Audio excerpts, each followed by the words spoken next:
Hi guys, welcome to another review. Back sir. with Wayne Picks. One of my favorites of all time. Pumpkinhead. It's a great film to watch around Halloween. Oh, We're in yeah. October. It's a great time to watch That's this right. film. That's I just right. rewatched it myself last night. So good. Yeah, the atmosphere. That's the main thing. That's it. That's exactly it. And that's how you would want to like kind of light and set up your horror, little That's right. horror. It's you know, very- it's little bit of filmed your very horror well, film. very yeah, well. I love the atmosphere. But Lance Henriksen too was in this. Like, one of my favorites, man. No, he's so I love good. Lance. Though. He's so good. Yeah, I would love to meet him in real life. He looks like a fun guy. No, that's in this film, man, when his eyes are changing. Jesus. He's like a good, loving father. You know what I mean? Like a single dad, tough on his times, owns a little vegetable shop. Little Ed Harley grocery. Ed Harley groceries. Harley and Son. Vegetable shop. Oh man, I'm giggly today, but I know. Is this kid the kid from? Remember the old commercials from when we were kids? That fucking kid that would eat potatoes. They'd be like, "Give it to Mikey. He'll eat anything," and he's just there eating Maybe I don't know. I can't remember. But he's got a cute little kid, and it's it's sad though. It's upsetting. This it's film. very sad, especially like when the kid comes on, back after. Like when he comes back. Well, it's like is that like a little dream sequence though? Like no, I like think he's just like fucking losing his mind. Like that's it. And the kid pops back up out of the thing. And yeah, because when I first seen him when I was a kid, I'm like, oh, he really isn't dead, or like, because even when he's hit and dead, the kid he's still alive. I bet. Like. I'm not sure. Like the way everyone's acting, you're just not sure if he's like dead or what, you know. And I was like, what? I was completely confused, you know, when I was younger. But so the killer. I used to rent this a ton when I was a kid. A ton. Yeah, I'm pretty sure you've seen this one more than me. This is probably one of the few that you actually seen more than me. But I've seen this one like 10 times in my life. I've always enjoyed it. Yeah. And I've been watching it more recently, lately. You know, the last maybe 3 or 4 Halloweens. You know, I have to watch it around October now. It's one of those films in October. That's right. I watch it every year now. I love the confusing thing that confuses some people is just that when they hear the word Pumpkinhead, you think that the guy's going to come out with an actual fucking pumpkin on his head and start killing. Yeah. No, but what it is because he was brought up from the pumpkin patch. Mm-hmm. That's where he was conjured. He was conjured up from the pumpkin patch. Yeah, that's where you have to dig him up from. Yeah, that's it. So that's where they kind of, like, if you look at the back of his head and stuff, they got kind of like a resemblance of a pumpkin, you know? But, I mean, yeah, it's... It has nothing. I like really near the end though, where he has got like his face is kind of like looks like a little bit like a Lance Henriksen face. Yeah, I think transfused. Yeah, when they're like looking at each other. Yeah. Yeah, I'm pretty sure they made maybe a little alterations to the face to make it look like him. Yeah, that's it. His eyes are turning. He's turning into like the next Pumpkinhead. Well, that's what you find out later on there. Like maybe that's why when he shoots himself, he's able to. Kind of live a bit, you know. Well, that's it, because Pumpkinhead is still alive. Yeah, but anyways, the beginning though, I loved it. It's like a 3-minute opening credit, you know. I've always enjoyed it though. It sets the mood. It's like these flames. It's Lance Henriksen as a kid. Yeah, but I'm talking about the credit sequence where it's like these flames. Oh, It's like a 3-minute thing. Yeah. But it's got a decent soundtrack, you know. The little country-esque sound music. Yeah, it's got like a southern horror theme going on. Yeah, it's like a backwoods, backcountry. Yeah.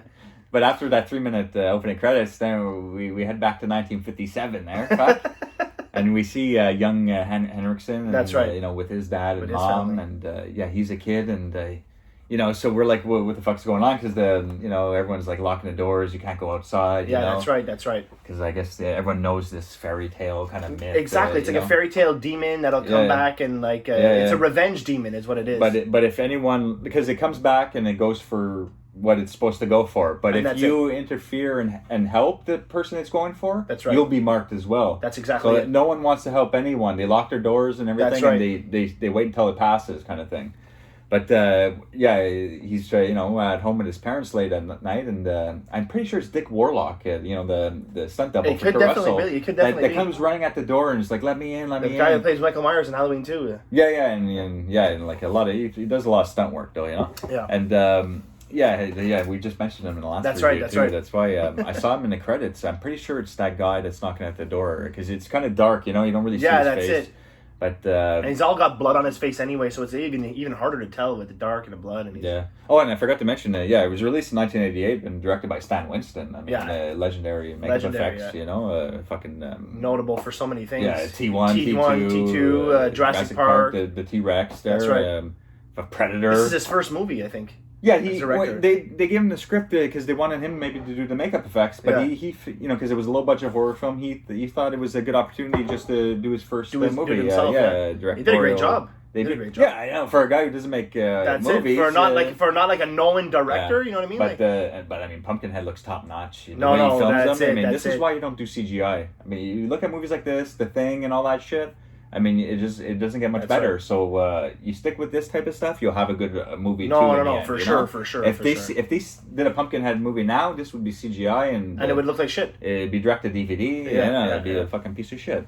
But yeah, it wasn't the hugest success. $3.5 million budget, made $4.5 million roughly. Out of the franchise, because I know they made I like 1 and 2 are my favorites. Yeah, those 2 Bloodwings there. Bloodwings. Yeah, we'll review that. Maybe not next. It's up to you. But we'll definitely. 1 and 2 are actually my favorites. But then they went and did 3 and 4, I think, and I never even saw them. I stopped after 2 because the other ones are direct to DVD. Maybe if you guys seen those ones, you can let us know if they're worth watching. Yeah, that's it. If they're any good, because I never seen 1 and 2. And 1 and 2 is where I cut it off. Cut it off at 2. 2 is actually really, really good to get a little bit more backstory. Yeah. I mean, I don't mind it. Yeah, it's got a fun, look to the movie. Part 2. That's right. Got a fun look to also another sad movie about the kid in the well and stuff. That's sad. I know. Yeah, you see him pushed with his truck. And yeah, that's fuck. These movies are tearjerking. Okay. So to get back to the movie at the opening there, young Henriksen is like, why isn't my dad letting him in? Yeah, that's it. And he's like, get on, get away. The dad's I got my shotgun here. I'm not afraid to use it. And the guy's like, I guess he hurt some girl or something. Yeah, he hurt a girl. He's just like, I didn't kill her. I said I did, but I didn't do it. He's like, I don't want to know nothing. Just get away. I don't know nothing about that. Get away. Get away from my family. Yeah, that's it. Just, you're fucked, Sorry, bro. And you don't see what Pumpkinhead looks like. You just see this guy getting pulled away. Yeah. And that's great atmosphere, Yeah, that's it. I like the fog. I love the fog. Yeah, the trees, I mean, everything. The pumpkin patch scenes are my favorites, though. That is so creepy, man. It's well lit. But I love when he goes and sees the witch woman. Man. Yeah, that's creepy too, man. Fuck, it's all candlelit, and it's like they shoot from the side of her face, and she's all fucked up and shit. Yeah, she looks like she's 140 years old with her ritualistic. Yeah, that's it, like a real witch out. I love those scenes, man. They're well done. Yeah, very well done. Yeah, but then we go to the present day though. After that guy at the beginning gets killed, and Henriksen has like a little familiarity with that little myth or whatever because of that night. Now we jump 30 years later or whatnot, or present day. So we see him. He has a grocery store. He's with his young little son there, little blonde boy. You don't find out how his wife died, but you do know she died though, because he goes and sees later there. But you don't know how she died. But they don't. He's a single father raising his kid. Exactly. He's got a little grocery store. It says Harley and Son on it. They look like they're. The son builds his father a little necklace. Town. You know what I mean? Yeah. I mean, everyone's. He's a loving dad, Yeah, everyone's just hardworking, gets by. Buck Flowers in his family. Buck Flowers in his family. I mean, Buck Flowers. I mean, anyone that knows John Carpenter films, knows Buck Flowers. Like The Fog. Escape from New York. Escape from New York. They Live. Yeah, he plays in 5 Carpenter films, I think. Starman, he plays in 2. That's it. But if you're not familiar with a lot of Carpenter films, everyone knows him from Back to the Future as that drunk bum there. Yeah, that's it. He's on the bench. Seems like he always plays the same part. Yeah. But I'm pretty sure Carpenter started him off like that because Escape from New York. He was like a bum. Hail to the chief. That's Buck Flowers. And even in Fog, They Live too. He's good. Let me show you around, boys. Yeah, later on he gets into high society and they live at the end. But in The Fog, he's on the boat too. He's like, all right, there are no fog bank out there. Oh, there's a fog bank out there. He's all drunk with his friends on the boat. Yeah, so he's always playing a drunk. So it's fun to see him in this movie too, for a little role. But yeah, his filthy family. They're down there. There's 8 of them. It's like his son. They're living with pigs in their house and shit. Yeah. But they come to the grocery store at the beginning. That's right. To get their whatever. I like the little Pumpkinhead little rhyme they do to scare the brother. Yeah, I like that. It kind of reminds me of the Nightmare on Elm Street rhyme. Yeah, almost and you see Henriksen, he's getting phased by it. He's zoning out, listening to him chant this. Because he remembers seeing it. That's when the city folk there's 6 young 20-year-olds that come to town, but he stopped in at the grocery store to get some supplies. And that fucking main asshole John DeQuino there. Yeah, he seems like a real prick in the beginning when he's... Bro, yeah, he's like, give me a beer, you know, and... Yeah, and he's got a gun, he's just like, you never know what's going to go in the jungle. Yeah, he's alone with his girlfriend in his car, and then the 4 others are in like a Jeep or something. That's right. And they're hauling a couple dirt bikes and everything, That's so right. I guess they're going away for the weekend doing some dirt biking, and...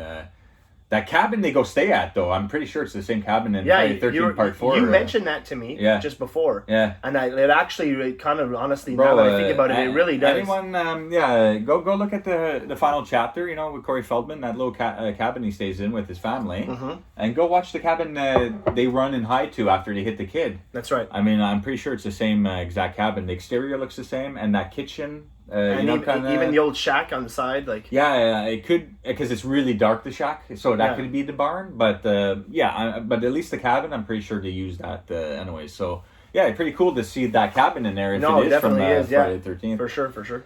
But yeah, so, but fucking, so the kid, some of the guys there from the crew of kids from, the city. They even make fun of the poor little boy. They said, like, look at his Coke bottle glasses, you know what I mean? Well, that's the main jerk off. Yeah, the main jerk ass. Yeah. The main jerk ass. No, honestly, though, he's like, I'm going to take my dirt bike around. Yeah, that's it. Go help yourself. He's just a real arse plug, this guy. He's like, fuck, the guy can't sit still for 2 minutes while they just buy a couple supplies? Fuck. Yeah, that's it. He's got to go fucking flying up the fucking hills. Like, go off, fuck you, fucking dirtbag. Yes, I really don't like that character. No, I don't. He's like one of the things that bother me about the movie. Yeah, and he's like hitting with the woman and stuff like his girlfriend and stuff. Like just a real douchebag. Yeah, later on after because he's the guy who hits his son. That's right. Lance Henriksen has to run home for a second, but I don't know why he leaves his son at the friggin' store by himself. No idea. He's like, just stay here, you know. Like, come on. He has to go get some feed for buck flowers. I know, but like you don't leave your 9-10-year-old boy at the he leaves him completely alone with the dog there, like. Anyway, so that bothers me a bit, you know, like little things like that. But like I said, for horror elements, the atmosphere, I mean, this is a top-notch horror film, but some of the characters and some of the like things, like I would never leave my kid alone at that thing, you know? No, exactly. So yeah, he's like running around while they're dirt biking, and they come over the hill, and the kid doesn't see him, and they don't see him. Just clips him, man. Yeah, takes him right out. Yeah, so when I first seen this when I was younger, I was like, was he like alive? Because they're like going up to him slowly, and his eyes are open. That's right. You know, like and it's still moving a bit. Yeah, it's like and even when Henriksen takes him back to his house after, when he comes back, he takes him. Yeah, and he even gets the power to. He's like, Daddy, and then he just. So like maybe he didn't die on impact there, but yeah, he dies though. So he died to his injuries. It's like similar to Pet Sematary in a sense, where you know, like the young kid dies and. He in Pet Sematary he buries Gage to come back there, you know. But in this, he has to go dig up. He has to dig up Pumpkinhead to bring it back for revenge there and everything. But yeah, so it's got similar story to Pet Sematary there, but still it's a fun movie, man. I really enjoyed this film, and so after his kid is hit, the guy takes off that hits him. Yeah, that's it because he was drinking. You know what I mean? Like, drinking, and he takes off to the cabin there. Yeah, that's right. A couple of them stay behind, like his younger brother's with him. That's right. And he stays with the kid. You know, he really feels bad about it, you know? And when Henriksen comes back and he sees this boy lying... And he gives that look. It's like, that's why it's a hard movie to watch, these scenes, you know? Like, I just want to get past this and get to where he's with the witch and where he's digging up Pumpkinhead, because these scenes are really tough to watch. And, and he gives that guy a look, like he's going to kill him. I'm not going to lie, I don't even think I would have got Pumpkinhead. I think I would have taken that gun and just killed them all myself for killing my son. But... Like, I don't want to, like, I'm not a murderous person, but I mean, you killed my fucking son. I know, it's crazy, but... I'm not going to go conjure up some demon. I'm going to do it myself. No, I hear you 100%, but I'm saying for his character, though, even when Pumpkinhead is getting them, he doesn't want that. Yeah, that's it. So, like, I don't know what he was expecting. Or maybe he wanted that, but he doesn't want to be connected and feel it, because maybe that's it, they're connected with the blood ritual when he brings them back. But also, too, maybe he feels a little bit bad, too, because when he has that premonition of his son coming back there, you know what I mean? His son's coming up, and it's just like, you did it, Daddy, you know? Yeah, it's sad, though, too, when he has him folded in a blanket. And he's, like, petting him. Yeah, and then he goes and see Buck Flowers. That's right. And he shows him, Buck Flowers like, what the fuck, you know? Like, what happened, you know? And he's like, because he wants to know where that witch is living, and he thinks her name is Haggis. Yeah. The witch Haggis. He's like, I can't tell you, you know? Yeah, because Buck Flowers knows exactly what he wants to go do. Yeah, like, I mean, they know. He's like, no, man, it's not the answer. And that's right. He should have kind of listened. But so when he's driving off, that main dirty kid there. Yeah, that's it. It's one of Flowers' grandson. Yeah, that's it. He overhears a convo and he meets him. That's right. Well, he doesn't meet him, but he kind of sneaks up while he's driving off, and a little off down the road, and he's like, "Mister, I could show you where she lives." That's right, and he doesn't. You show me. he doesn't believe that Pumpkinhead is alive. The kid. He goes and does that. He's interested. He wants to see it. Yeah, that's the whole thing. Later on, when he comes out to help them, the first thing he says is just like, "Is it big? Is it true what they say? Is it big?" You know what I mean? Because he doesn't believe Pumpkinhead's alive. No, that's it. Yeah, he's bored of this small town, and he just does farm work. He's willing to see anything. He wants Pumpkinhead to come and kill these people and have a good laugh. I mean, highlight of his life. This poor bastard. I don't know. He at least wants to see if it's real there, but. Yeah, so after the kid kind of shows him, he leads him the way, and he goes off the rest of the way on his own with his dead son. That's right. And this this witch house and the way she looks, man, it's even so she's creepy. Just like you got to go to Razorback Hollow. And you got to dig up Pumpkinhead. You got to dig it up. There's a pumpkin patch. You got to dig it up. He's just like, well, what grade is it? She's just like, you'll know Ed Harley. Yeah, Ed Harley. You'll know Ed Harley. You'll know. Love it. And he goes to take his son, and she's just like, no, leave the boy here. Yeah. That's it. Yeah, but then, but when he goes and brings back Pumpkinhead, you do some blood ritual there. Yeah, that's it. So yeah, they're all connected. And when you first see Pumpkinhead sit up.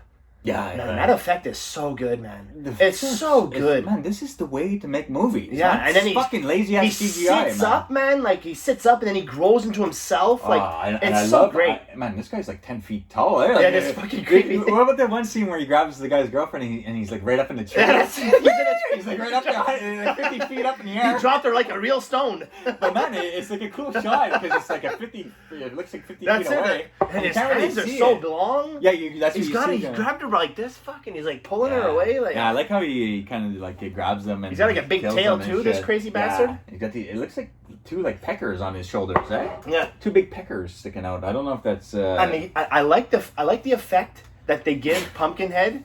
The close up of his face. There's a clear liquid coming out of his mouth. It kind of reminds me of Alien. The liquid that comes out of his mouth. You know when Alien's there's Pumpkinhead has the same effect. Clear liquid coming out of his mouth. I like that effect. Yeah, it's cool. Yeah, it's cool. And so while all this is going on, we're getting we'll just get a few scenes at the back of the cabin with those characters. Right. And that asshole locks up the two people. Yeah, the guy who hit the kid is he hits his friend with a friggin' piece of wood. That's right. He locks him and his girlfriend up. Rips the phone cord out so they can't call the cops. So he doesn't want to because he's been drinking, so he doesn't want to get in shit. Yeah, and he's bossing everyone around. You're like, what a loser, man. No, I hate this guy. He really bothers me. But he doesn't last too much longer there. His girlfriend gets it too, so. And it's not a long movie. It's only an hour and 25 minutes. 86-minute long. Yeah, it's it flows pretty quick, It's a good length for just a low budget horror film, And so when he goes and Pumpkinhead starts to kill, he gets the. Well, when does he get first? He gets the younger brother. He gets the brother first. The younger brother, and that's where the guy who hit the kid, John DeQuino there. That's where he lets them out, and he's like, okay, let's. He kind of he's back to normal a bit, and he's thinking clearer. But he he just fucking rips that brother apart, boy. Yeah, he kills his younger brother, and him and the guy he locked up in the closet go looking for. Anyone hurt my brother? I'll fucking kill him. He's got a big gun. Their fucking hearts out. But that guy, so he ends up getting killed. But doesn't Henriksen come around that point? And the dog starts biting Henriksen? Well, that's later on. That's a little later. Yeah. But, First he kills the girl at the cabana there. He sticks her face against the window and cleans the window with her face. Yeah. That girl also played in Ghoulies Part 2 the same year. Her name is he's doing a little spring cleaning. Yeah, that blonde hair girl. Bro, he's doing a little spring cleaning, you know what I mean? And you can tell by that kitchen shot too, Friday 13 Part 4, especially when he's got her face to the window. That's a crazy scene though. Her face through the window. And then her face goes right through the window. Yeah, he drops the one from the tree. That's where the asshole girlfriend, she just passes out, I guess, from fear. Yeah. Just passes out in the cabana. And that's where the guy comes back, the boyfriend sees her, Pumpkinhead takes her up into the tree. Yeah, and drops her on the rock. Drops her onto the fucking rock. That's a crazy fucking scene. Then they go chasing after him. The couple that was locked up in the closet originally, they're the last two. They're the last two with the dirty kid. Yeah. With Flowers' dirty grandson. But while they're starting to get killed off, like Ed Harley's feeling it, he's like connected with Pumpkinhead. So he goes and sees the witch woman. That's right. And he's like, he's not just like this. Not like that. Yeah, turn it back. And she's just like, no, you just got to let it run its course. Ed Harley, you just got to let it run its course. Not like this. Some good scenes, man. It's some good scenes. I love it. So, but then he sees Pumpkinhead, and the dog starts biting Lance Henriksen because I guess senses that it's... Well, because they're looking for... They're trying to go around, the two kids that are alive. They bump into a guy that... They bump into a guy that has a gun with a dog. Right? And he's just like, I don't want no part of this. And he leaves, but the dog stays there. And that's where Henriksen comes. That's right. Shoots Pumpkinhead. Yeah. And that's where the dog bites Lance Henriksen. There's a little movie mistake. He's butting in the right arm and then quick to the left. Yeah, that's it. But yeah, whatever. But that's where you first see that Henriksen and Pumpkinhead are one, because when Lance Henriksen gets bit, Pumpkinhead lifts its arm up like this. Oh, okay, yeah. Yeah, but that's the best kill I find in the movie is where Pumpkinhead gives it to that fucking asshole, the gun right in the gut. Like lifts him up, man. Yeah, I know. He's like lifting him up, and, and the body's like this, like on the gun. The deaths are gruesome, man. It's a perfect like 80s type of slasher kind of film, But after that happens, he goes and sees Buck Flowers there, and he's like, "Come on, you gotta help me." You gotta help me, and he's just like, "No, I don't want no fucking help from that." Yeah, it's like the same thing. That's it. 30 years later, now he's in the situation. He's in the situation where he needs help. That's it. No, we can't help you. I'm sorry, man. But the dirty kid, he's so curious, so he sneaks out. Yeah. And he's just like, "I'm gonna bring you to a place where, like, I think that might help you. Holy ground." They bring him to it's like a church. The missionaries went there and they didn't build it. He comes out when the two remaining 20-year-olds head over, because they pass by that house too. Yeah, they pass by Buck Flowers' house too. And the kid's like, okay, I gotta get out here. I guess see what's going on. That's right. But you know that place where it's like there's no walls? Is it like an old abandoned church? It's an abandoned church. That's exactly what it is. But fuck, it's just like a frame of a church, Yeah, that's it. It has zero. It might have helped because he's a demon, right? And he's not supposed to be able to step foot on holy ground. Yeah. So that's why they go there, but it's not completely built. So that's why Pumpkinhead is allowed to go in there. And he's breaking the cross. That's it. He's breaking the cross, and I like that part. I love how he looks, man, when he's walking through and everything. I like when it's all dark. Yeah. And it's creepy, and you only got the moonlight lighting up the scene. And then when he comes in, it's like lightning, and there's like flashing light. Yeah. It's beautifully lit, man. Lit well, yeah. It's so well done. Love it. And then, but that's when they get away, and Lance Henriksen gives them a ride though. That's right, gives them a ride to his place. Well, at least he's not helping the guy who actually killed his son there. No, that's it. He's helping the two that were actually innocent. Well, everyone pretty much was innocent except for the asshole. Yeah, it's true. I guess that's why he didn't. The freak. But yeah, because they were helping him though, I guess. I don't. Yeah. Oh, because even the younger brother at one point tells that asshole that he's like, "I'll take the blame." Yeah, that's it. So they're interfering with the work. Yeah, I guess that's why. Because maybe, in essence, he should only be going after the one guy. But yeah, I guess because they're not going, doing anything. Well, maybe also too because Lance Henriksen doesn't know which one killed. Yeah. So basically, it's just gonna kill everyone. Yeah, just kill the group. Just kill the group that way. That you know what I mean. The sin is done. That makes perfect sense. Yeah. Yeah. But then, he drives the kids off to like, I guess it's like a shack or whatever. It's his house. Yeah, his house. It's his house. They're in like the shack, kind of like that's where he's like, go get a flamethrower and everything. He gets pierced with the fork. But what about the scene though, bro, where the two that are still alive, right? The couple that are still alive. They go down, they see the cars, they're all like fucked up, and there's one bike left. Oh, right, of course. Bro, there's one bike left, and he goes to get on the bike, and Pumpkinhead comes with a chain. Bro, he's doing mechanics work on the weekends with Pumpkinhead or something. Instead of just destroying the bike, he's a crazy demon. Yeah, that's it. I'm gonna take off the chain. I'm gonna fuck with him. Yeah, that's it. He's a fucking conjured up demon. Like he's not having no fun. He's not gonna fucking take the chain off and fuck with this guy. He's gonna like rip your head off or completely destroy the bike altogether. But he had to show the chain. But fuck, you think that guy dies there, right? Because he picks him up with the bike. Yeah, that's it. Throws him fucking. You think he's dead for like a couple minutes, but then he's got his little hand movements later on. Yeah, he's actually alive there on the ground at the end. But yeah, Lance comes out with the flamethrower. He gets pierced with a his cord of his flamethrower gets caught in a nail. And it kind of like turns his body like this. And now bring him a pitchfork. And now that I think about the pitchfork, no, of course not. That was part 3 in Friday the 13th. Because part 4 doesn't have a barn. It has the place next door. Mm-hmm. So part 3, it was a different location altogether. was thinking of a barn for whatever reason. So, yeah, the house that I think they're shooting at is from the final chapter. But the barn might be. But do they go? Are they 3. there at the end though, or are they back at Lance Henriksen's house? They're in Lance Henriksen's house because the dog is there. Lance Henriksen's dog is there. So they're not at that Jason type of house, eh? No, they're at Lance Henriksen's house. So yeah, and then there's like a little barn at his house too. Yeah, so there's so much like things that could be tied into Friday the 13th. Because I was thinking, oh fuck, the pitchfork. Well, if it was the barn, that's it. You know, with the pitchfork, you know, that girl gets pitched up on the barn and everything. That's true. Yeah. So I was thinking, oh, but no. But maybe they use the same sets. I mean, if you think about it, in part 2, Kane Hodder plays a small role in Pumpkinhead Part 2. Oh, that's true. Yeah, he's one of those fucking crazy ass. Kane Hodder plays a small role in Part 2, so maybe there's like a little tie-in there. Yeah, there's lots of Jason. Jason House 80s. In Part 1, Kane Hodder in Part 2. You never know. Never know. But I'm almost certain that's the final chapter house there, that cabin that they go to. But he comes out with a flamethrower. That's right. But he decides to shoot himself in the head, eh? That's it. That's because he knows that now he's one with Pumpkinhead. He's like, you even see it in the face. It's kind of turning like they look at each other, their eyes, you know what I mean? So he's got a little gun. He goes into the fucking car, shoots himself in the head, and he can't even do that right, Henriksen. He can't even do that right. He's stumbling like he leaves his son with these strangers. So right there, he's a failure.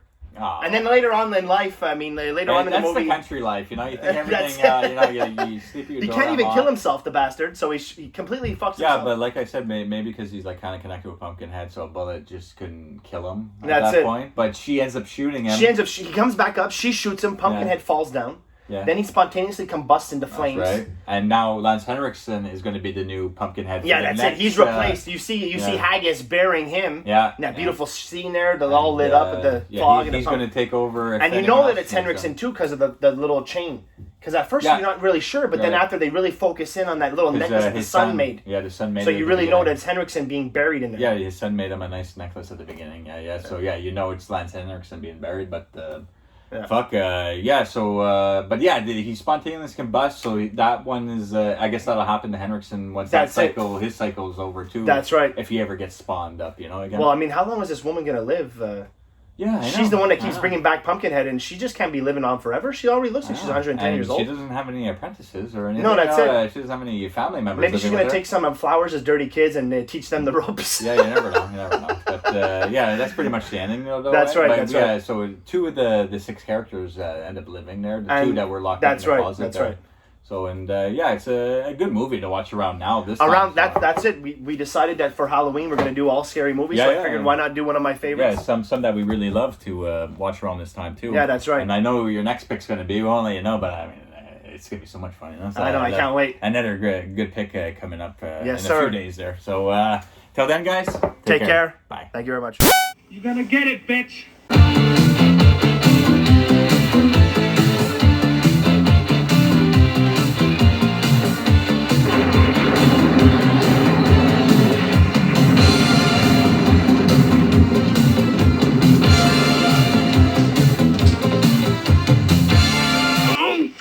Damn antelope.